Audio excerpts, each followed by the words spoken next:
आ गए। कहने लगे जी, कहा पानी कहां से लाए? कहा कुएं से। कहा वो कुएं का पानी तो खा रहा है?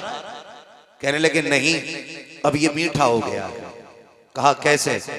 कहा एक बाबा बैठा है, उसने पानी पे दम कर दिया, पानी मीठा हो गया। कहा पढ़ा क्या था? कहा उसने कुल वल्लाह शरीफ पढ़ के पानी पे दम किया, पानी मीठा हो गया। कहने लगे उस्ताद ये कौन सी बड़ी बात है, लाओ जरा सारे बर्तन भर लो। कुल हुवल्लाह तो हमें भी आती है ना। पूरी रात पढ़ पढ़ के फूकते रहे, एक घड़ा तो क्या एक घूंट पानी मीठा ना हो सका। सुबह हो गई फूकते फूकते, थूक सूख गया। सुबह उठे दौड़े, कहने लगे बाबा बताओ तो सही, तुमने भी सूरह इखलास पढ़ी थी, मैंने भी सूरह इखलास पढ़ी थी, आपने एक बार पढ़ दिया सारा पानी मीठा हो गया, मैंने सारी रात पढ़ा है एक घूंट पानी नहीं हुआ। मीठा मुस्कुरा के कहने लगे नादान तुझे पता नहीं है, सिर्फ कुरान पढ़ने से पानी। लेकिन आज कुरान को कब खोला जाता है? अगर किसी घर से कुरान पढ़ने की आवाज आती है तो लोग समझ जाते हैं शायद कोई मर गया है या कोई बीमार है या किसी के भूत उतारे जा रहे हैं, क्योंकि चंद खास मौकों के अलावा हमें कुरान पढ़ने की मोहलत और फुर्सत नहीं मिलती है। ये कड़वी सच्चाई है। हम न्यूज टाइम से टाइम देखते हैं, अखबार भी पढ़ लेते हैं, अगर नहीं खोल पाते तो कुरान नहीं खोल पाते। कई सारे नौजवान ये कहते हैं हमें आते ही नहीं पढ़ना। तो मैं पहले ये मशवरा दूंगा कि तालीम के लिए कोई उम्र खास नहीं है। महबूब अलैहिस्सलाम ने फरमाया था माँ की गोद से लेके कब्र तक इल्म सीखो। लेकिन हमारी कौम जितना जोर इस दीन के अंदर इल्म सीखने पर दिया गया, उतनी ही हमारी कौम इल्म सीखने में पीछे है। आप अंदाजा लगाएं, कोई माँ बाप अपने बच्चे को हाई स्कूल पढ़ा लेते हैं ना तो कहते हैं बहुत पढ़ गया भाई अल्लाह, जबकि हाई स्कूल ये बुनियाद है आगे बढ़ने की, पहली सीढ़ी होती है कामयाबी की। हम हाई स्कूल पर रोक के बंदे को कहते हैं दुकान कर ले। और इल्म दीन का जहां तक सवाल है, नादरा पढ़ाते हैं वो भी कैसे साला हमारा जाका। और माँ बहने अल्लाह माफ करे, इन्हें कुरान पढ़ते सुन लो तो चक्कर आ जाए। दादी पोती बन गई, नानी बन गई, लेकिन अभी तक अलिफ लाम ज़बर अल है मीम ज़बर हम, अभी हिज्जे ही चल रहे हैं, वो ही खत्म नहीं हुए पूरी जिंदगी में। याद रखिएगा एक बात जहन में बहुत पक्के तरीके से, कुरान पढ़ने का फायदा तब होता है जब कुरान को तजवीद से पढ़ा जाता है। और इसका फुकदान नीचे से लेके मिंबर तक है। कितने बड़े बड़े लोगों को मैंने देखा कि बड़ी पगड़ी वाले भी हैं, बड़े नाम वाले भी हैं, लेकिन खुतबा सुनो तो पसीने आ जाते हैं। लोग ना बरकत के लिए 40 दिन नहीं 80 दिन भी पढ़ लेते हैं, लेकिन बरकत नहीं हो रही। कहते हैं कुरान पढ़ा बरकत नहीं हुई। तो मसला कुरान में नहीं है, मसला आपके पढ़ने में है। पूछो इन उलमा से, असल चीज होती है कुरान को तलफ्फुज के साथ पढ़ना। कैसे? बाबा फरीदगंज शकर रहमतुल्लाह तआला अलैह बैठे, मदरसे के कुछ बच्चे निकले बर्तन लेकर के, आप बाहर बैठे थे, कहने लगे किधर जा रहे हो? कहा हुजूर चश्मे से पानी लेने के लिए जा रहे हैं। कहा चश्मा तो बहुत दूर है, ये कुआं करीब है, इससे क्यों नहीं भर लेते पानी? कहने लगे पानी तो इससे भी भर लेंगे, लेकिन इसका पानी खारा है, पीने में मजा नहीं आता। फरमाने लगे अच्छा भर के लाओ, मीठा मैं कर देता हूं। जब पानी भर के लाके रखा गया ना, आपने पढ़ा आवाज के साथ कुल वल्लाह शरीफ और दम कर दिया। बच्चे लेके गए, उस्ताद ने कहा इतनी जल्दी आ गए? कहने लगे जी, कहा पानी कहां से लाए? कहा कुएं से। कहा वो कुएं का पानी तो खा रहा है? कहने लगे नहीं, अब ये मीठा हो गया। कहा कैसे? कहा एक बाबा बैठा है, उसने पानी पे दम कर दिया, पानी मीठा हो गया। कहा पढ़ा क्या था? कहा उसने कुल वल्लाह शरीफ पढ़ के पानी पे दम किया, पानी मीठा हो गया। कहने लगे उस्ताद ये कौन सी बड़ी बात है, लाओ जरा सारे बर्तन भर लो। कुल हु अल्लाह तो हमें भी आती है ना। पूरी रात पढ़ के फूकते रहे, एक घड़ा तो क्या एक कूट पानी मीठा ना हो सका। सुबह हो गई फूकते फूकते, थूक सूख गया। सुबह उठे दौड़े, कहने लगे बाबा बताओ तो सही, तुमने भी सूरह इखलास पढ़ी थी, मैंने भी सूरह इखलास पढ़ी थी, आपने एक बार पढ़ दिया सारा पानी मीठा हो गया, मैंने सारी रात पढ़ा है एक घूंट पानी नहीं हुआ। मीठा मुस्कुरा के कहने लगे नादान तुझे पता नहीं है, सिर्फ कुरान पढ़ने से पानी मीठा नहीं होता है। अगर पानी मीठा करना है तो जबान भी बाबा फरीद जैसी होनी चाहिए। नारे तकबीर, नारे रिसालत, अजमते कुरान, नारे तकबीर, नारे रिसालत। असल होता है जबान का दुरुस्त होना। समझ गए मेरी बात? असल क्या होता है?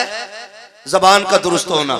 मसाइल बड़े हैं हजरत। लोग हज करने जाते हैं, लेकिन गया था तब भी दाढ़ी नहीं थी, आया आप भी नहीं रख रहे। गया था तब भी डंडी मार रहा था, आया अब और लंबी करके डंडी मार रहा। क्या मतलब? मतलब वहां की जियारत में नहीं है, मतलब इसके अपने अमल में। बहुत गौर से मेरी बात सुनिएगा, मतलब इसके अपने अमल के अंदर है। कहा क्यों? मैंने कहा जरा सोच तो सही, अगर मदीने जाके भी तुझे हुजूर से इश्क ना हुआ तो बता कि शहर से इश्क की दवा लाएगा। अगर काबे के साए में खड़े होकर भी तुझे रोना नहीं आया तो बता कहां जाके अपने गुनाहों पे आंसू बहाएगा।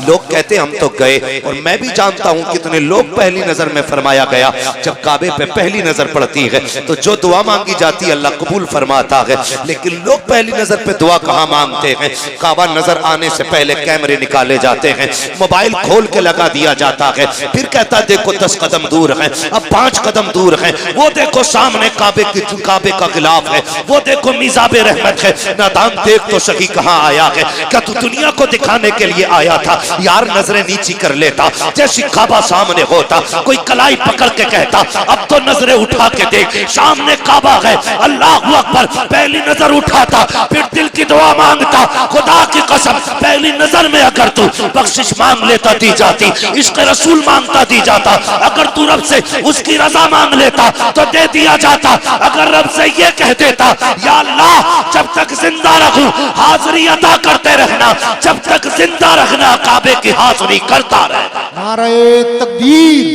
नारे रिसालत, खतीबे हिंदुस्तान, नारे तकबीर, नारे रिसालत। लेकिन नियत ही अच्छी नहीं है। हम तो फातिहा भी करवा रहे हैं हाफिज जी से, तो इस्मारा करवा रहे हैं कि लोग ये ना कहें मैं बिना फातिहा का खाना था। बरकत का मसला ही नहीं। झगड़ा कब होता है चच्चा बताऊं? झगड़ा तब होता है जब इमाम साहब फातिहा पढ़ के चले जाएं, इनसे कोई खाना भी ना कहे, और खाना पड़ जाए बारात का कम, तो कहते हैं दिल से ना मांगी दुआ इमाम साहब। यही होता है ना। अरे मौलाना ने दुआ सही से नहीं की, हमने तो खाना खत्म होगा ना तो लोग पूछे फातिहा ना कराई थी। अच्छा ये पहला सवाल होता, फातिहा नहीं कराई थी? ये कोई नहीं पूछता बता खाना खड़े करके खिलाया था कि बैठा के खिलाया था? ये कोई क्यों नहीं पूछता खाना सुन्नत के मुताबिक खिलाया था या शैतान के तरीके पे खिलाया था? क्योंकि जिम्मेदार मौलवी को ठहराना। और आप बड़े अच्छे लोग हैं यहाँ तो माशाल्लाह इमामों की इज्जत भी होती है, मैं जानता हूँ, बड़े कदर वाले लोग हैं, अल्लाह सलामत रखे। और जो उलमा की इज्जत करते हैं ना अल्लाह उनकी नस्लों में आलिम पैदा फरमा। ये याद रखिएगा, जो उलमा की इज्जत करते हैं उन्हीं की नस्लों में अल्लाह उलमा भी पैदा फरमाता है। तो होता क्या है, हम लोग नियत की तरफ नहीं देखते, हमारी नियत किधर थी? हमने तो कह दिया फातिहा नहीं पढ़वाई थी, तो ये मसला होता।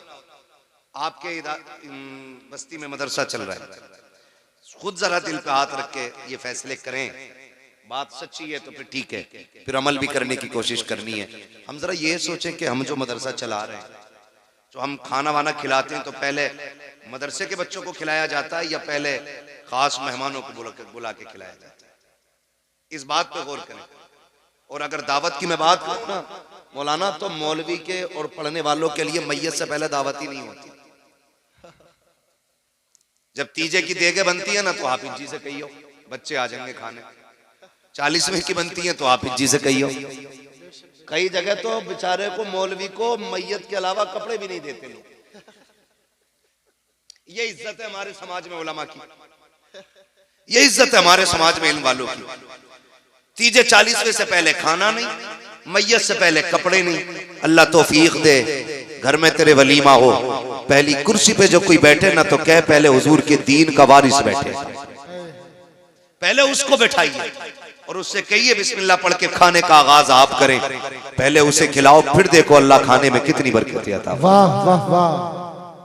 हम ये तो चाहते हैं कि हम मुअज़्ज़ज़ बने, हम ये तो चाहते हैं हमारी इज्जत हो, लेकिन हम ये क्यों नहीं चाहते हैं कि हम भी आलिम बने। मुझे सबसे बड़ी खुशी इस बात की हुई कि आज जो बच्चा फारिग हो रहा है ना वो आपकी बस्ती का है, वरना अक्सर गांव में मदरसा चलाते हैं, गांव वाले फारिग होते हैं बाहर के। चिढ़ नहीं है इस बात से, अच्छी बात है, दूर दूर के आके इल्म सीखे, लेकिन बड़ी बात यह है कि चिराग के नीचे अंधेरा नहीं रहना चाहिए। ये असल बात है कि चिराग के नीचे अंधेरा नहीं रहना चाहिए, जबकि चिराग ही के नीचे सबसे ज्यादा अंधेरा रहता है। अल्लाह आपको सलामत रखे। पढ़ाइए अपने बच्चों को, दीन सिखाइए। आप अंदाजा नहीं लगाते, कभी सोचा करें कुरान कितना अहम था हमारे लिए, कितना जरूरी था हमारे लिए। आज हालात देखें, वो दौर गुजर गए यार जब परिंदे आके दीवारों पे बैठते थे। सुबह मुसल्ले से उठने वाली माएँ कुरान खोल के पढ़ा करती थी, परिंदे आके कुरान की तिलावत सुना करते थे। जब वो चहकते थे तो माएँ उठ के उनको दाने डाला करती थी। वो तिलावत सुन के भी जाते थे, दुआएं दे के भी जाया करते थे। हमारे घरों में बरकतें होती थी।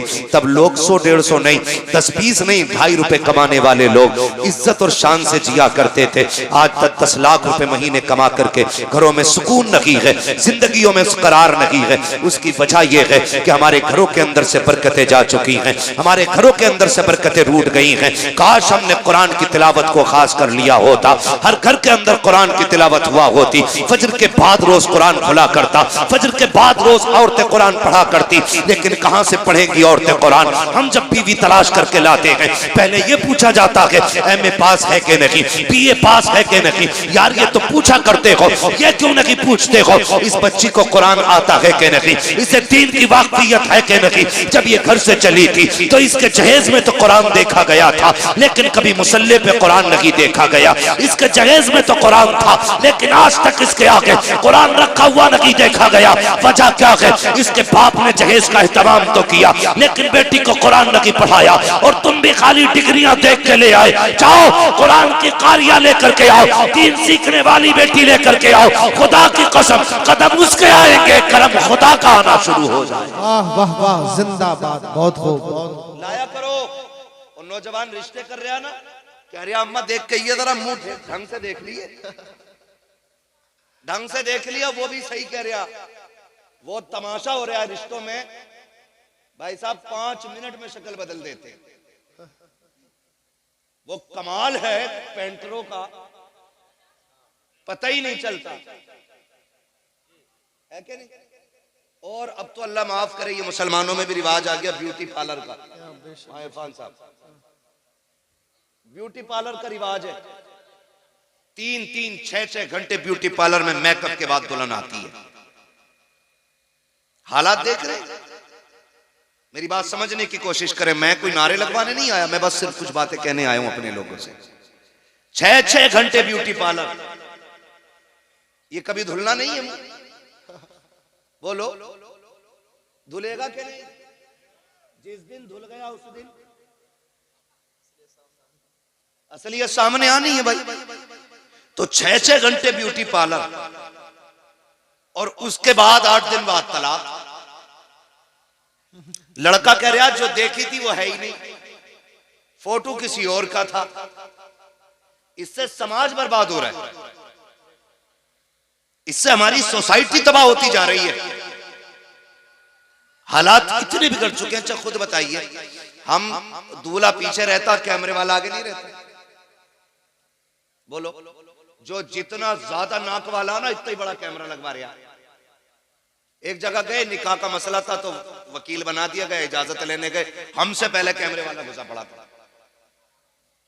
मौलवी से पहले कैमरे वाला। यार हम मुसलमान हैं। कौन है हम? कौन है हम? मुसलमान। मुसलमान। हमारी सबसे बड़ी दौलत को गैरत कहा जाता है, और आज वही हमारे पास नहीं है। कैमरे वाला घुस जाता हर जगह जाकर। बाकायदा बुलाया जाता है, कहा जाता सही से वीडियो बनाना, ये सही से बनाना, देखना ये चलेगी बाद में, हमें गैरत आनी चाहिए। ब्यूटी पार्लर के नुकसानात आप न जानो मगर मैं आपको बता जाऊं, ब्यूटी पार्लर के नुकसानात आप देखिए, चेहरे बिगड़ जाते हैं। जब मियाँ बीवी एक जगह रात को आकर के इकट्ठा होते हैं, हुक्म तो ये था ना कि नमाज अदा की जाए, दोनों एक जगह पर अल्लाह की बारगाह में शुक्राने के सजदे अदा करें, लेकिन करे कौन सजदे अदा? लड़के को तो वैसे फुर्सत नहीं है, और लड़की इतना ब्यूटी पार्लर से सज के आई है, मुंह धुल गया तो सारा काम खराब हो जाएगा, वुजू कर नहीं सकती है, इसलिए सजदे भी नहीं हो सकते हैं। जब वुजू नहीं होगा, सजदे नहीं होंगे, तो बरकतें कहां से आएंगी? ए मेरी कौम की शहजादियों, ब्यूटी पार्लर का हुस्न जो होता है ये घंटे 2 घंटे का होता है। रब ने तेरे लिए वुजू को दिया था, तेरे लिए नमाज को दिया था, चेहरे पे अगर बिल्कुल भी रंग रोगन न था, 5 वक्त वुजू करके तुझे सजदे करके रब को मनाना था। ब्यूटी पार्लर का हुस्न देता है जो रब की बारगाह में किए जाने वाले सजदे हुस्न दिया करता है। बहुत खूब, जिंदाबाद, बहुत अच्छा। लेकिन नौजवान भी अंधा हो गया, मर गया। कह रहा देख कहियो सही से देखियो। एक ने ना तो ऐसे करके देखा, रगड़ रगड़ के, ऑर्डर तो नहीं है, हालात देखो। ये क्या है मालूम है? ये दीन से दूरी है, दीन से दूरी। ये कड़वी सच्चाई है, ये हमारी दीन से दूरी है। तो रिश्ते भी अगर करते हैं ना तो हम डिग्रियां देख के करते हैं। कभी सिर्फ ये मत देखो, ये मत कहो अम्मा देख के आए ना तो ऐसा देख के आना रिश्ता कि वो उसका चेहरा अच्छा हो, उसकी नाक अच्छी हो, उसके कान अच्छे हो। ऐसे ऐसे तखय्युलात पैदा कर देते हैं। ये बीच में जो निकाह कराने वाले लोग होते हैं ना, अच्छी बात है रिश्ता कराना, लेकिन जरा हल्का हाथ रखा करो। आते ही कह रहा लौंडिया ऐसी देखी ना होगी जी तुमने। ये जुमला जब कह दिया ना लड़के के सामने तो उसके जहन में एक तस्वीर बन गई, लेकिन जब देखता है तो कहे हुए का बिल्कुल उल्टा। फिर यहां से नफरत पैदा हो जाती है, नफरत पैदा हो जाती है। तो ये बीच वाले लड़की ऐसी है कि देखी नहीं होगी, और लड़के की बात आवे तो लड़का 90,000 कमा रहा। अभी उसके अब्बा ने बताया कि इसी महीने डाले लखनऊ से कितने 90,000, और 3 महीने शादी को नहीं होते, लड़के का अब्बा मीटिंग लेके बैठ जा, समझाओ ये 2 रुपए नहीं कमा रहा भाई, ये शादी से पहले तो 90,000 कमा रहा था। तो मसला क्या होता? धोखा, फंसाना किसी को। भाई जो रिश्ता कराने वाले लोगों कितना मिल जाएगा? 500 रुपए और एक जोड़ा। गलत बोलोगे तो पूरी जिंदगी लानतें और मिलेंगी। और उधर से आके कह रहा 90,000 कमा रहा, तुम क्या दोगे? तो बाप होता, कहता यार चलो ठीक है 90 कमा रहा है तो हम भी 10 लाख दे देंगे। कहा ना जी 10 में बात ना चलेगी, उसका रिश्ता फला जगह से आ रहा है, 12 तो वही देने कह रहा है, तुम 15 दो। तो 15 कह करके तय कराया जाता है। और जब शादियां होती हैं, राज खुल के आते हैं, लड़की के बाप को पता चलता है ये तो निकम्मा निकला, फिर वो 15 में से 10 काट के 5 देता है। फिर जब लड़की ससुराल आया करती है, फिर जो तमाशे होते हैं, लड़का वाला कहता है लड़की से, उसका शौहर कहता तेरे बाप ने 15 का वादा किया था, 5 दे करके धोखा किया है। लड़की कहती है तू भी कोई दूध का धुला नहीं है, तेरे बाप ने भी 90 बताए थे। जब से मैं घर में आई हूँ 1 रुपया कमा के नहीं लाया है, गैरत आनी चाहिए। क्या नतीजा निकालोगे इससे? अगर माशरे को सुखी रखना चाहते हो, झूठ ना बोला करो, सच बोला करो। और ये कभी तलाश ना करना 90,000 कमाने वाला हो, 1 लाख कमाने वाला हो, लड़का ऐसा तलाश करो कि भले 100 रुपए कमा के लाए, हलाल के लेके आए, किसी का हक मार के न लाए, किसी का दिल दुखा के न लाए। अल्लाह ऐसा कादिर मुतलक है, अगर हलाल कमाने वाला होगा अल्लाह 100 में भी 1 लाख की बरकतें अता फरमा दे। वाह वाह वाह, जिंदाबाद, बहुत खूब। मतलब नहीं है डाकू हो चाहे मगर 1 लाख ला रहा हो, हाँ, मगर अल्लाह भी ऐसा कादिर मुतलक है, लाओ कौन सा डाकू लाओगे निकाल के बड़ा बनेगा। 1 थोड़ा कमर में निकाल देता है, 1 थोड़ा जमीन बिकवा देता है, 1 थोड़ा जमीन बिकवा देता है। पर ना तुम नहीं जानते, बुरा ना मानना। अमीर अक्सर कैसे जाते? Brain tumour, brain haemorrhage, cancer, फालिज। गरीब बुखार आया निकल ली,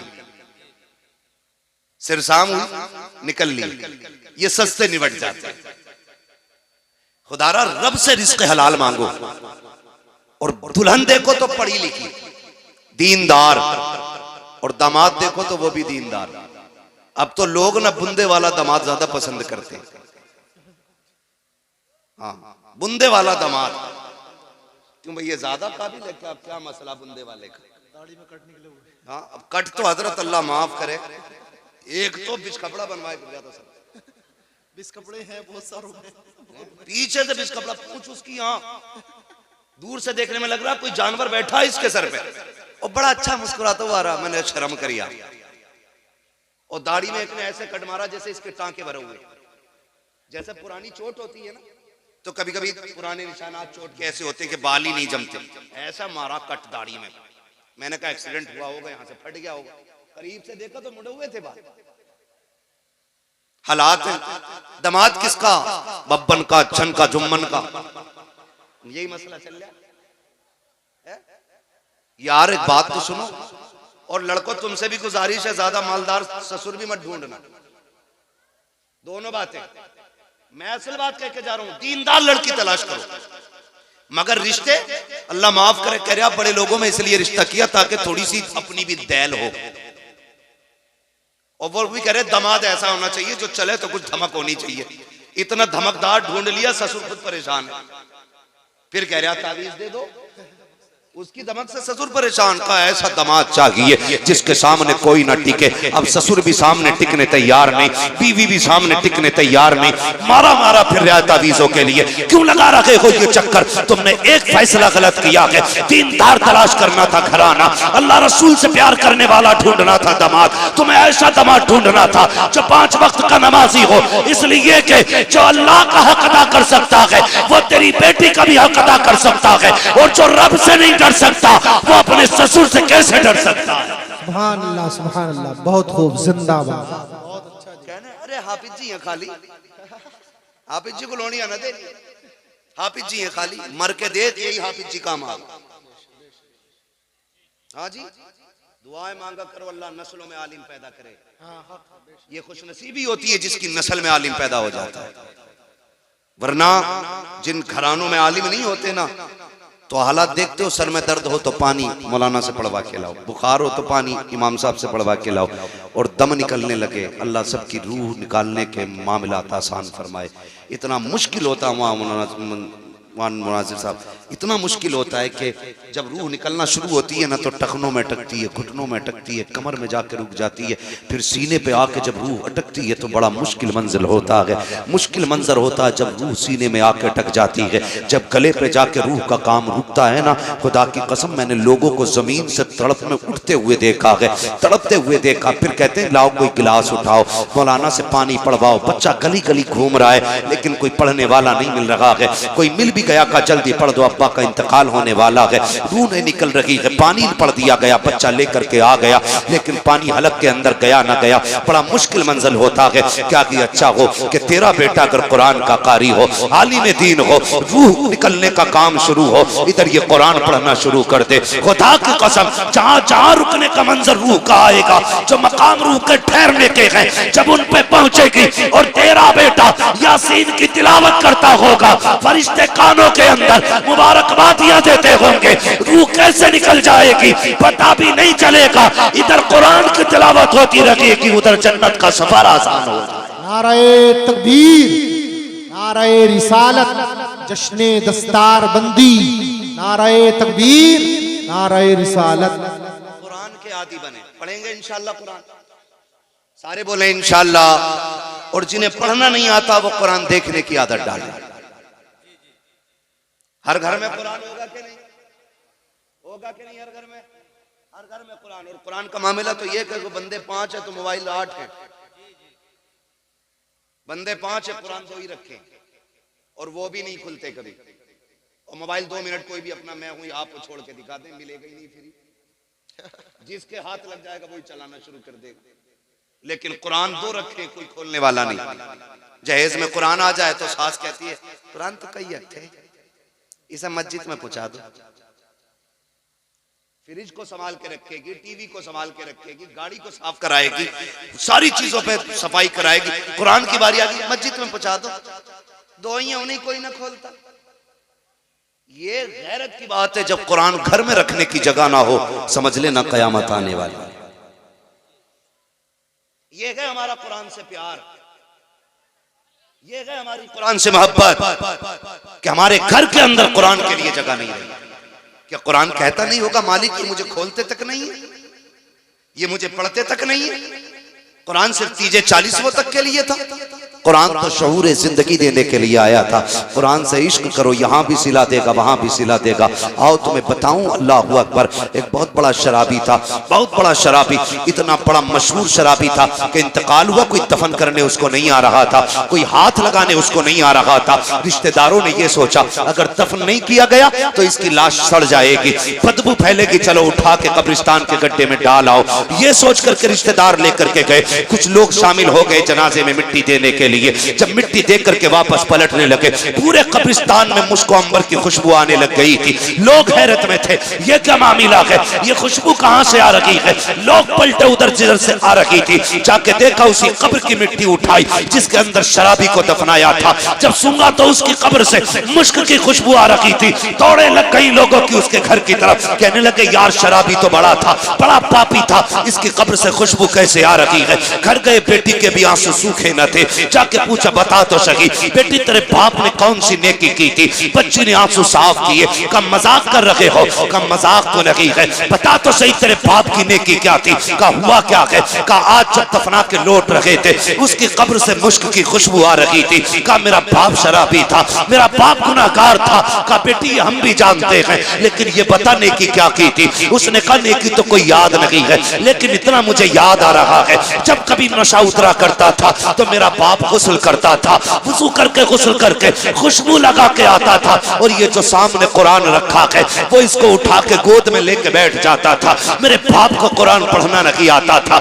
लेकिन जब कुरान खोलता था तो रोना शुरू कर देता था। कहता था मेरे मालिक मुझे तेरा कुरान पढ़ना नहीं आता, मैं वो बदनसीब बंदा हूँ जिसे कुरान की तिलावत नहीं आती। का ये कहता रहता, रोता रहता, और कभी कभी तो इतना बेकरार हो जाता कि उंगलियां रखता आयतों पे और कहता मालिक ये मैं नहीं जानता ये क्या लिखा है, लेकिन जो भी लिखा है सच लिखा है। ये क्या कहा गया है मुझे नहीं पता है, लेकिन जो भी तूने कहा है सच कहा है। का इतना मुझे याद है लोगों की चीखें निकल गई, कहने लगे वाह रे मालिक, अगर कुरान से प्यार करने वाला तेरा इतना प्यारा हो सकता है तो कुरान पढ़ने वाला तेरा कितना प्यारा हो सकता है। नारे तकबीर, नारे रिसालत, अजमत कुरान, नारे तकबीर, नारे रिसालत।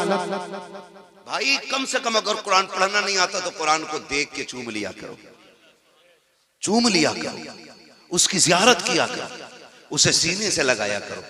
तुम कुरान को अपना दोस्त बना लो, कब्र और हश्र में कुरान तुम्हें अपना दोस्त बनाएगा। सारी जन्नत में जाना चाहते हैं ना? मैं हाथ नहीं उठवाऊंगा क्योंकि हर मोमिन की ख्वाहिश जन्नत है, और मेरे हुजूर ने फरमाया था जब भी हाथ उठा करें तो अल्लाह से जन्नत मांग लिया करो, ये जन्नत मांग लिया करो। तो हर बंदे की ख्वाहिश जन्नत में जाना है। सबसे सच्चे साथी को कुरान कहा जाता है, और यही हम नहीं पढ़ते है। जिसे देखो चौराहे पे इतनी लंबी जीभ निकाल के बातें करता, और कई बार तो कई जगह ऐसा हुआ, एक जगह जाना हुआ, पता चला हो कि मुक्तदी तो इमाम साहब के फोटो खींच ले करे सजदे में, कि देखो जी पैर हिल गया था तुम्हारा। कम थोड़े ही है फोटो खींच के दिखा रहे, देखो यकीन ना तो तुम्हें देखो, अरे यार तू सजदा कर रहा था कि फोटो खींच रहा था। अपने अपने अमल के बारे में सोचे, अपने अमल के बारे में हर बंदा ये सोचे यार मेरे अमल बेहतर होने चाहिए। हर शख्स की ये ख्वाहिश होनी चाहिए मेरा अमल बेहतर होना चाहिए। कोशिश ये किया करो कयामत के दिन मैं बख्शा जाऊं, मेरा काम बन जाए। लेकिन मसला ये नहीं है, हमने जो जिंदगी समझी है ना, हम तो ये सोचते हैं जिसके पास गाड़ी है, बंगला है, वही कामयाब है। नहीं, जिसके सीने में कुरान की मोहब्बत है वो बड़ा कामयाब है, बड़ा कामयाब है। फरमाया गया जब हाफिज कुरान का जनाजा उठता है ना, अल्लाह हुक्म देता कब्र को, खबरदार मेरे कुरान का हाफिज आ रहा है, एक बाल को भी हाथ ना लगा देना। जमीन वादा करती है मालिक मुझे तेरी इज्जत की कसम, जैसा मेरे सीने में आएगा वैसे ही कयामत के दिन पेश कर देंगे। ये इज्जतें किसे मिल रही हैं? कुरान वालों। लेकिन कुरान भी आसानी से नहीं आता, बड़ी मेहनत होती है कुरान पढ़ने पढ़ाने की। हम लोग तो ये सोचते हैं ना 100 रुपए दे दिए और काम हो गया हाफिज जी। ये मदरसा चलाने वालों से पूछो कितनी मेहनत से मदरसा चलता है। खुदा की कसम, मदरसे के मुतवल्ली को, सेक्रेटरी को अपने बच्चों की इतनी फिक्र नहीं होती है जितनी मदरसे की फिक्र होती है। ये यकीन कर लीजिएगा आप मेरी बात का। इतनी फिक्र नहीं होती अपने बच्चों की जितनी मदरसों के बच्चों की फिक्र होती है। तनख्वाह की फिक्र होती है, महीने के खर्च की फिक्र होती है। लेकिन कुछ लोगों को यही फिक्र रहती है, इसे फंसावे कैसे। ये भी एक फिक्र रहती है, इन्हें फंसाया कैसे जाए। ये सबसे बड़ी फिक्र लगी रहती है। और हिसाब लगा रहे, हाँ निशान मार के कहेगा कैसा प्लास्टर कराया, ये कैसा प्लास्टर कराया है, छुट रहा, सस्ता वाला करा दिया होगा। मगर हालात हमारे क्या, हमारे घर की एक लाइट फ्यूज हो जाए ना तो 1 घंटे के अंदर मिस्त्री आएगा और ठीक करके जाएगा। मस्जिद मदरसों की लाइटें बंद हुए महीने बीत जाते हैं, कोई देखने नहीं आता। ये कड़वी सच्चाई है, महीने बीत जाते हैं, कोई देखने नहीं आता। मैं तो सलाम करूंगा उस बाप को जिसने बेटे को कुरान का कारी बनाया है। वो माए मुकद्दर वाली है जिन माओं ने अपने बेटों को हाफिज बनाया। वो बहन नसीबों वाली है जिसने ऐसे भाई को रोटी खिलाई कि जिसने कुरान की दौलत अपने सीने में उतारी है। और ये देखना, ये सारे लोग इसके बदले में इंशाअल्लाह जन्नत में जाएंगे। इतनी बड़ी दौलत है, वरना औलाद किसे प्यारी नहीं होती है बताओ। हर माँ बाप को औलाद जो अपने माँ बाप के प्यारे वही बोले औलाद। अब तो सारे प्यारे बन गए, जब तक मतलब की नहीं आए बंदा बोलना ही नहीं चाहता। सारी औलाद माँ बाप की प्यारी होती है। और जब लड़की पैदा होती है तो भले ही मुंह उतर जाए, लड़का पैदा हो जाए माने अमीन साहब तो लड्डू इससे पतला नहीं बटता। यही है ना। और खुशी भी होती है, लड्डू बटते भी हैं और बटने भी चाहिए, क्योंकि जिससे नस्ल चलती है वो भी कोई आम चीज नहीं है। नस्ल भी अल्लाह नसीबों से चला। मैं बेटों की मुखालफत नहीं कर रहा हूं, लेकिन कुछ बताना चाह रहा हूं आपको। बेटा पैदा हो, विलादत से 1-2 दिन पहले या 1 घंटा पहले ही बुकिंग हो जाती है। भाई 10 किलो लड्डू बनने। कितने? बोलो यार, बोलो, सो मत। 10 किलो बनने। और इत्तेफाक से हॉस्पिटल से खबर आ जाए कि बेटी आई है, 5 मिनट हजरत फोन स्विच ऑफ करके लेट जा। लड्डू वाला फोन कर रहा है, ये कब जाएंगे? बोले तू ही खा ले। अरे बनवाए क्यों थे? कह रहा हमने तो सोचा लड़का पैदा होगा, डॉक्टर भी कह रहा था, लेकिन लड़की आई है। तो बोला क्या हो गया? तो बोले अब तो पानी ना उतर रहा हालत से लड्डू की बात कर। ये मुसीबत आने लगती है लोगों के चेहरे पे, और ये खुद लाई हुई मुसीबत है। अल्लाह की तरफ से तो बेटियों के साथ रहमत आया करती है। तो बेटा पैदा होता, लड्डू बटते क्यों? इसलिए कि बेटा बाप के बुढ़ापे का सहारा होता है। आ गई इतनी बात समझ में? बेटा बाप के बुढ़ापे का सारे बोले सहारा होता है। बेशक जाना, खाली बैठ के नहीं कहना है। यहाँ पे मुझे आज सिर्फ जो है तालीम पे बात करनी है, मदरसे पे बात करनी है, वरना मैं उधर जाता तो इंशाअल्लाह एक पूरा पेंट करके जाता आपको। बेटा बाप के बुढ़ापे का सहारा होता है, और होना भी चाहिए। भाई कोई बंदा एक पेड़ लगाता है तो फिर उम्मीद होती है कि इस पे फल आएंगे। वो कहा था किसी ने, पेड़ उम्मीदों का ये सोच के काटा ना गया, फल ना आ पाएंगे इस पे तो हवा ही देगा। अगर दरख्त फल भी ना दे, साया तो फिर भी देता है ना। तो ये सोच के दरख्त रखाए जाते हैं कि ये साया देगा। अगर बाप ये सोच के बेटे को पालता है कि बुढ़ापे का सहारा बनेगा, तो क्या गलत सोचता है। हर शख्स अपनी बुनियाद पर डाली हुई चीज से उम्मीद रखता है। छत इसलिए डाली जाती है कि इसके नीचे बैठने का मौका मिलेगा। दरख्त इसलिए लगाए जाते हैं कि फल खाने का मौका मिलेगा। बेटे को देख के इसलिए खुशी मनाई जाती है कि बुढ़ापे का सहारा बनेगा। यार जब बेटे ने दहलीज पे कदम रखा, खुशियां की खुशियां थी, वो संभलने लगा। बाप ने क्या कहा, बेटे को कुरान पढ़ाना है। हालात ने ये कहा अगर पढ़ाना है तो बेटे को दूर करना पड़ेगा, अपने आप से जुदा करना पड़ेगा, मोहब्बतें कुर्बान करनी पड़ेगी। बताओ तो क्या मोहब्बतें हैं। आप कभी देखना, आपको अंदाजा हो जाएगा माँ बाप को औलाद से प्यार कितना होता है। सर्दी की रातों में आपका बेटा सोता है, 3 बार उठ के चेक करते हो कहीं रजाई से सर तो नहीं खुल गया है, कहीं पैर तो नहीं निकल गए हैं। माँ उठ के चेक करती है मेरा बेटा बिस्तर से बाहर तो नहीं है, कहीं नीचे तो नहीं गिर गया है। इतना प्यार माँ बाप औलाद से करते हैं। लेकिन जब कुरान की बारी आती है, वो बेटा जो बुढ़ापे का सहारा होता है, वो बेटा जो माँ बाप की आंखों का करार होता है, वो बेटा जो घर वालों का सुकून होता है, उसको घर में नहीं रखा जाता, फिर उसे मदरसे वालों के हवाले कर दिया जाता है। अब क्या करना है, का जो चाहो वो करो, लेकिन हमें कुरान की दौलत चाहिए। किधर तुमने बेटा दे दिया, अब वहां कोई देखने वाला नहीं है, वहां कोई सीने से लगाने वाला नहीं है। आपके बेटे को रातें भी तन्हाई में काटनी पड़ेगी, दिन भी मुश्किल में काटना पड़ेगा। लेकिन बताओ तो सही, ये सऊबतें किसके लिए थी? तो कहना पड़ेगा कुरान के लिए। ये मोहब्बतें किसके लिए थी? कहना पड़ेगा कुरान के लिए। ये कुर्बानियां किसके लिए है? कुरान के लिए। यूं ही कोई कुरान का कारी नहीं बन जाता।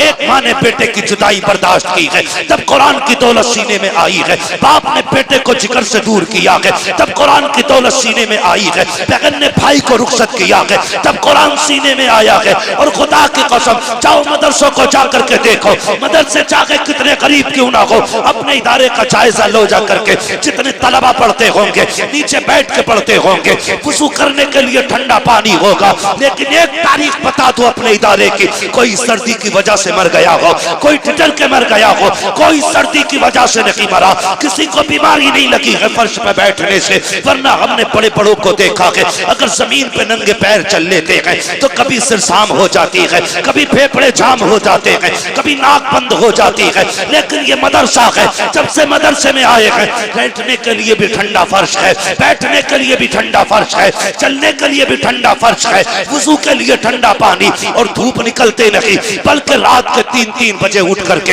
ये कुरान वाले जब ठंडे पानी से वुजू करते हैं, खुदा की रहमतें सलाम करती हैं इनको। तुम्हें क्या पता, खुदा की कसम, ये मदरसे के अंदर रहते हैं, कितनी रातें सर्दियों में गुजरती हैं, किसी को कुछ नहीं मालूम है। लेकिन बताना ये चाहता हूँ, आपका बेटा एक दिन घर पे रह के जमीन पे लेट जाए, पसली चलने लगती है, नाक बंद हो जाती है, ये रोज जमीन पे बैठते हैं, लेकिन कभी बीमार नहीं होते हैं। वजह क्या है? वजह सिर्फ इतनी है, जब बच्चे घर पे रहते हैं माँ बाप देखभाल करते हैं, जब मदरसे में आते हैं तो रसूल पाक देखभाल करते हैं। नारे तकबीर, नारे रिसालत, मुफ्ती हम्माद साहिब किबला। नारे तकबीर, नारे रिसालत, जिंदाबाद। ओ भाई, हुजूर का करम है मदरसे वालों, और सरकार का हर उस शख्स पे करम है जो भी मदरसे वालों से प्यार करता है। हर उस शख्स पे करम है जो मदरसे वालों से प्यार करता है। जानते हैं हम कितने बड़े गुनाहगार हैं। मैं हाथ नहीं उठवाऊंगा कितने 5 टाइम के नमाजी हैं, कितनों ने मोबाइल में कब कब क्या देखा। मैं सिर्फ इतना कहूंगा, अपने गिरबान में हम भी झांके, आप भी जाके, हम कितने गुनाह करते हैं, फिर अजाब क्यों नहीं आया। जानते हो अल्लाह किसी बस्ती से जब गजब फरमाता है ना, नाराज होता है, हुक्म देता है फरिश्तों को, जाओ इस बस्ती में जाके पत्थरों की बारिश कर दो। लेकिन फरिश्ते जब आते हैं ना तो उन अचानक आवाज आती है, ठहर जाओ, वापस आ जाओ। फरिश्ते वापस हो जाते हैं।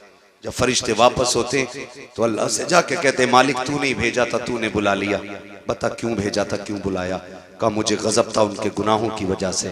कहा फिर वापस क्यों बुलाया। कहा रात के 3 बजे मेरे बंदों में से एक 10 साल के बच्चे ने कुरान खोल लिया, उसने बिस्मिल्लाह पढ़ी है, मेरी रहमत जोश में आ गई है, मैंने सारी बस्ती वालों के गुनाह उसके कुरान की वजह से माफ फरमा दिए।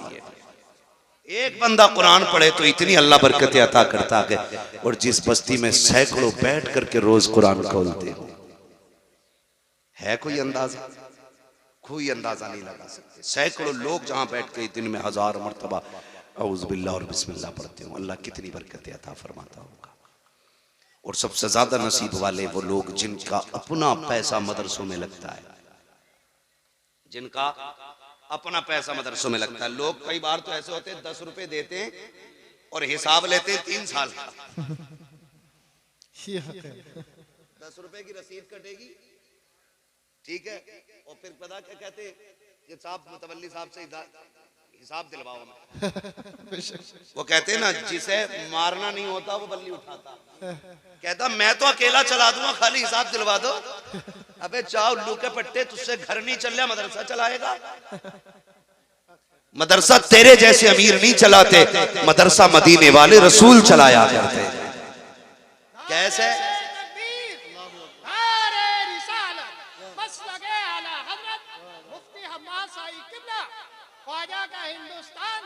हिंदुस्तान का चलिए कोई बात नहीं, माशाल्लाह, अल्लाह सलामत रखे। कोई बात नहीं बच्चे, जिसे कोई इज्जत ना दिया करे उसे आप सब इज्जत दिया करें।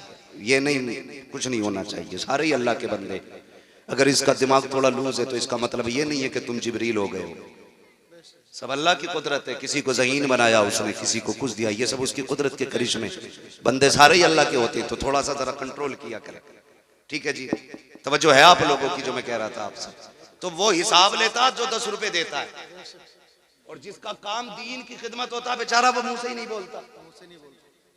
वो मुंह से ही नहीं बोलता बेचारा, काम करे जा रहा। वो क्या कहता, यार मेरा काम देना था मैंने दे दिया, अब ये क्या करेगा ये जाने और अल्लाह जाने। यही होता है ना। और हालात अल्लाह माफ करे, लॉकडाउन लगा था तुम्हारे गांव में ना? लगा ना लॉकडाउन? पूरे भारत में लॉकडाउन था। तो चलो बिजनेसमैनों का बिजनेस बंद था, सर्विसमैनों की नौकरियों की छुट्टी थी, तनख्वाहें रुक गई थी। मदरसे वाले बेचारे किसानों के पास गए ना कि चंदा दे दो, तो कह रहे दिख न रहा लॉकडाउन चल रहा, तेरी फसल तो पूरी आई भाई। बहाना ढूंढ रहे, बहाना कि यार लॉकडाउन है। अरे भाई तेरा काय का लॉकडाउन है? तेरा गेहूं भी कटा, धान भी कटा, गन्ना भी बिका, सब कुछ हुआ ना। किसानों को और ज्यादा देना चाहिए था। हाँ, फायदा क्या हुआ मैं खुद जानता हूं, मैं भी गांव का रहने वाला हूं। कभी किसी की मजबूरी का जिंदगी में फायदा ना उठाना। जब लोग मजदूरी करने वाले लोग थे, शहरों में काम बंद हो गए ना, तो जमींदारों ने 50-50 रुपए में उनसे नलाइयां कराई हैं। गलत कह रहा हूं मैं? लगा दिया यानी 50-50 रुपए में नलाइयां कराई हैं। कह रहे चल जा तो चल, वरना और बहुत। तो जिसके घर खाने नहीं वो बेचारा 50 के 25 पे भी जाता, 10 रुपए पे भी काम करता। ये किसने किया? जमींदारों ने। अच्छा, मैं किसी जमींदार को बुरा नहीं कह रहा हूं, ये ना सोचना भाई तंज कर रहा है। मैं बस एक बात बताना चाहता हूं आपको, कभी किसी की मजबूरी का फायदा ना उठाओ। अच्छा, गरीब जो है ना मजदूरी देने में जल्दी करता है, मालदार कहता चल बे 200 रुपये मांगने आ गया, कल को आ जाइए। वो बेचारा गरीब कल को फिर आ गया, तो कहते बड़ी भाई तुझे भाई बड़ी जल्दी हो रही है, कल तो मना ही करा था। तो आपकी नजर में 200 रुपये हो सकते हैं, लेकिन किसी के घर का पूरा खर्च भी हो सकता है। वो ये क्यों भूल रहे हैं आप? इस 200 रुपए में किसी के चूल्हे का खर्च और किसी की दवा भी तो हो सकती थी। आप क्यों हिसाब लगाते अपनी इनकम से? अगर किसी के 10 रुपए भी मजदूरी के हैं तो हुजूर के फरमान के मुताबिक मजदूर की मजदूरी पसीना सूखने से पहले दे दो। इस पे अमल क्यों नहीं करते? 50-50 रुपए में काम कराया, जो ईंटें 10,000 में पल नहीं थी 1500 में पल गई। हाँ, और नलाइयां डट के हुई, नले नलाए खेतों में लोग जाके बैठ रहे थे। गन्ना इतना मोटा होता तो इतना हुआ, ये हुआ था लॉकडाउन में। लेकिन मदरसे वालों से हमने फिर भी यही कहा, लॉकडाउन चल रहा, लॉकडाउन चल रहा। लोगों ने कई बार लोग कहते हैं, सुनो मैं आज कह रहा हूं, लोग कहते हैं बीमारी लग गई, हवा ऐसी चली है, ऐसा वायरस है, गन्ना मारा जा रहा है। मैंने कहा तुमने नहीं जाना, लॉकडाउन लगा था तो तुमने खड़ी खेतियों में तूने के फायदे कमाए थे, लेकिन अल्लाह रसूल को भूल गए थे। आज उसने खड़ी खेतियों में आग लगाई है, कोई बचाने वाला नहीं है। कड़े खेत के गन्ने बर्बाद कर दिए, कोई देने वाला नहीं है। जाओ दावे के साथ कहता हूँ, सुख के दिन आए या दुख के दिन आए, खुदा को याद रखा करो, वो तुम्हारे खेतों की भी हिफाजत करेगा, तुम्हारी जेबों की भी हिफाजत करेगा। बेशक बेशक बेशक। जब मरने लगते हैं तो अल्लाह याद आता, जब कसरत होती है तो मेरी नलाई से हुआ, ये तो खाद डाला था तो हुआ इतना गन्ना। लेकिन जब वो लेता है तो खाल उधेड़ देता है, और जब देता है तो छप्पर फाड़ के देता है, बेहिसाब अता फरमाता है। इसलिए खुदारा सबसे अच्छी तिजारत है अपने रब से तिजारत करो। किससे? अपने रब से तिजारत करो। अगर चाहते हो कि आपकी दुनिया भी कामयाब रहे, आखिरत भी, तो फिर अल्लाह से तिजारत करो। और अल्लाह से तिजारत क्या? वो फरमाता है तुम्हें 1 दो, मैं तुम्हें 10 दूंगा, 10 दूंगा। और मैं तो, रब तो ये कहता मैं जितना चाहूं उतना दे दूं, मगर हम अल्लाह से तिजारत नहीं करते। हम तो पार्टनर ढूंढते हैं, कर्रा वाला है भाई, ठीक है, अच्छी फर्म है, कर लिया और वही डुबकी मार गया, गया पैसा। अल्लाह से तिजारत करो, अल्लाह से तिजारत करो। अपनी कमाइयां ना दीन के कामों में लगाओ। कब्रिस्तान जाते हैं, कब्रिस्तान बोले हैं, डरो मत यार, मैं कोई नमाज जनाजा पढ़ाने थोड़ी आया। कब्रिस्तान जाते हैं ना, जो नहीं जाते हैं उन्हें 4 लोग लेके जाते हैं, जो खुद जाते हैं वो लौट भी आते हैं, जिन्हें लेके जाया जाता वो लौट के नहीं आते। हाय गाफिल वो क्या जगह है जहां 5 जाते हैं 4 फिरते हैं। समझ गए? जाया करो। कब्रें देखिए, हर तरह की होंगी, ऊंची भी होंगी, नीची भी होंगी, बैठी हुई भी होंगी, गली हुई भी होंगी, ऐसी भी होंगी जिन पे कपड़े पड़े रहते हैं, ऐसी भी होंगी जिन पे कोई मिट्टी डालने भी नहीं आई। कोई गारंटी है हमारे मरने के बाद ये जितनी हमारी नस्लें हैं ये कब्र पे ही बैठी रहेंगी? सोचो जरा, सोचो, गारंटी है कोई? जब हम ही नहीं जाते अपने परदादा की कब्र पे तो हमारी औलाद चली जाएगी। आने वाला दौर और नाजुक दौर है यार, कोई नहीं आने वाला। इसलिए अपनी आखिरत का इंतजाम खुद कर जाओ। किसको करना है? खुद करना है। आखिरत और कब्र का इंतजाम हमें खुद करना है। लल्ला का इंतजाम कर दिया, मरने के बाद बीवी का इंतजाम कर दिया, मरने के बाद बच्चों का इंतजाम कर दिया, मरने के बाद अपना भी कुछ किया। इस धोखे में रहते हैं कि लल्ला आएगा शबे कदर में बख्शवा देगा, शबे बारात में आएगा बख्शवा देगा। लेकिन हकीकत क्या है जानते हैं? शबे कदर में भी आगा सिर्फ अगरबत्ती या मोमबत्ती जला के निकल लेगा, इससे ज्यादा कुछ नहीं करेगा। हम सुन्नियों के अंदर क्या, अब तो कब्रिस्तान में लाइट लगाई जाती है और लोग आते निकल लेते हैं, आते निकल लेते हैं। अंदर से अगर मुर्दों की आवाज सुन पाते तो वो कहते हैं एक बात बताओ, ये लगाई क्यों है? ये तो तुम्हें उजाला दे रहे हैं, हमारे लिए क्या किया तुमने? अंदर के लिए कुछ किया? कुछ लोग कहते हैं जा भाई ड्यूटी लगाते हैं, तू भाई मेरे बाप की कब्र की घास खो दी है। ये मतलब जो राहत मिल रही थी ना हरियाली से, वो भी खुदवा दी, वो भी खुदवा दी। कुछ तो चूना फेर देते। ऐसी भी हमने कब्रें देखी हैं अपने सुन्नियों में, चूना फेर देते हैं अब्बा की कब्र पे। क्यों? छठी हो रही है अब्बा की, कब्रें साफ हो रही हैं, लाइटें लगा दी। और भाई जरा सोच तो सकी, एक नहीं 1 लाख लाइटें ऊपर लगा दो, अंदर कोई फायदा नहीं पहुंचने वाला। 1000 कैंडल लगा दो, कोई फायदा नहीं होने वाला है। अंदर उजाला कैसे होगा, इसके बारे में सोचा करो। हर बेटे से गुजारिश है, ऊपर लाइट लगाना या मत लगाना, मोमबत्ती लगाना या मत लगाना, अगरबत्ती लगाना या मत लगाना, ये तुम्हारी मर्जी है। अगर बाप की कब्र को रोशन करना चाहते हो तो कुरान सीख लो, कब्र पे आओ, 1 तो सूरत पढ़ो, हाथ उठा के बाप की रूह को बख्श दो। ऊपर उजाला हो ना हो, तेरे बाप की कब्र के अंदर अल्लाह उजाला अता फरमा दे। बहुत खूब, जिंदाबाद।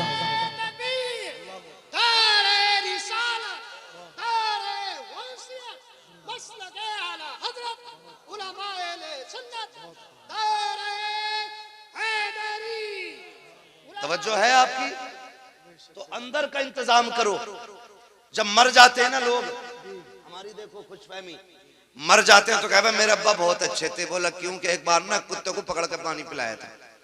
एक ने की याद है इसे अपने अब्बा की, और कह रहा मेरे अब्बा बहुत अच्छे थे। एक कह रहा मेरे अब्बा बहुत अच्छे थे। क्या हुआ? कि मेरे अब्बा ने ना, एक आदमी नंगे पैर जा रहा था, उसे जूते दे दिए थे। बस एक ने की याद है। बस मरने के बाद तो हम चाहते हैं कि सब हमारे मरने वालों को जन्नती बना दें, लेकिन जीते जी क्यों नहीं चाहते जन्नती बन जाए। इंतकाल होता है, खुदा की कसम ये कड़वी सच्चाई है। हमारी कौम के अंदर दो काम होते हैं, जैसे ही इंतकाल होता है ना, इंतकाल के साथ बेटा फौरन कब्रिस्तान की तरफ की बजाय बाजार जाया करता है। जैसी बाजार जाता है वहां से कुरान की पेटी खरीदता है और खरीदने के बाद फिर घर लेकर के आता है, कहता मेरे बाप का नाम डाल दो पेटी पे। उसको मस्जिद में उठा के रख दिया जाता है। तुम्हें क्या लगता है ये पेटी रख के सवाब पहुंचाएगी? पेटी से रख के बख्शिश होती रहेगी? ऐसा नहीं होना है। अगर ये पारे पढ़े जाएंगे तभी तेरे बाप को सवाब मिलेगा। कितनी पेटियां रख के तो उनके पारों में खून लग गए, पारों को दीमक खा गई, कोई खोलने वाला नहीं आया। पेटियां रख के जंगालूद हो गई, कोई खोलने के लिए नहीं आया। जब तक रखे कोई सवाब नहीं मिला। अगर ये चाहते हो तुम्हारे बाप को सवाब मिले तो बेटियों का हदिया ना करा, बल्कि मदरसे में आ जा। मौलाना यामीन से आके कह कि वो तालिबे इल्म बता दो जिसके पास पहनने के कपड़े ना हो, सर्दी का लिबास ना हो, बिछाने का गद्दा ना हो, या वो जगह दिखा दो जहाँ बैठ के कुरान वाले वुजू करते हैं और ठंडा पानी आता हो। बाप का इसाले सवाब के लिए मैं गीजर का इंतजाम करना चाहता हूँ, या वो जगह बता दो जहाँ से बच्चे गर्मी में गर्म पानी पीते हो। मैं इनके लिए फ्रिज का इंतजाम करना चाहता हूँ। अगर जन्नत चाहता है तो मदरसे के अंदर पढ़ने वालों के लिए पंखे लगवा दो, पानी का इंतजाम करा दो, बैठने का इंतजाम करा दो।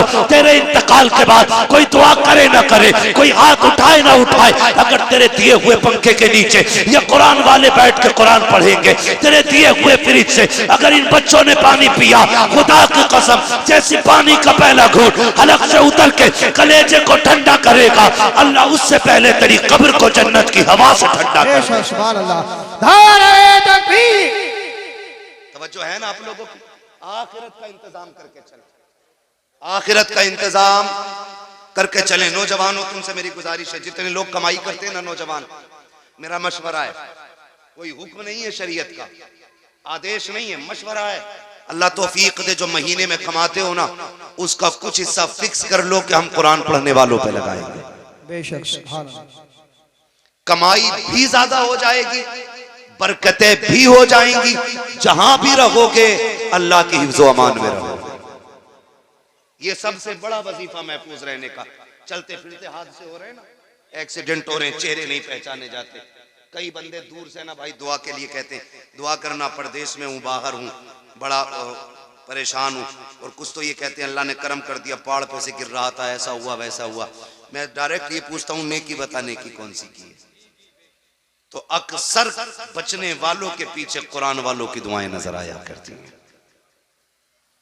नौजवानों ये काम कीजिए आप, इंशाअल्लाह ये आखिरत तक के लिए नेकी हो जाएगी और इंशाअल्लाह ये मगफिरत का जरिया भी बनेगा। करेंगे इंशाअल्लाह, करेंगे इंशाअल्लाह। आपका ये महबूब इदारा, इसने आपको हाफिज कुरान दिया। अब कितने लोग अपने माँ बाप से प्यार करते हैं, जरा बताएं हाथ उठा के। सारे ही करते हैं ना माशाअल्लाह। जो नहीं करते अल्लाह उन्हें भी मोहब्बतों की तौफीक अता फरमाए। ठीक है, अब मेरी आपसे एक गुजारिश है और एक मैं बतौर मशवरा एक बात कहूं, माँ बाप ने हमसे आज तक कुछ नहीं मांगा, जिंदा हैं या चले गए, लेकिन हमसे कीमत नहीं मांगी उन्होंने अपनी परवरिश की, हमसे उजरत नहीं मांगी उन्होंने हमसे इस बात की कि हमने तुम्हें पाला सिला दो। मांगा उन्होंने? कभी नहीं मांगा ना।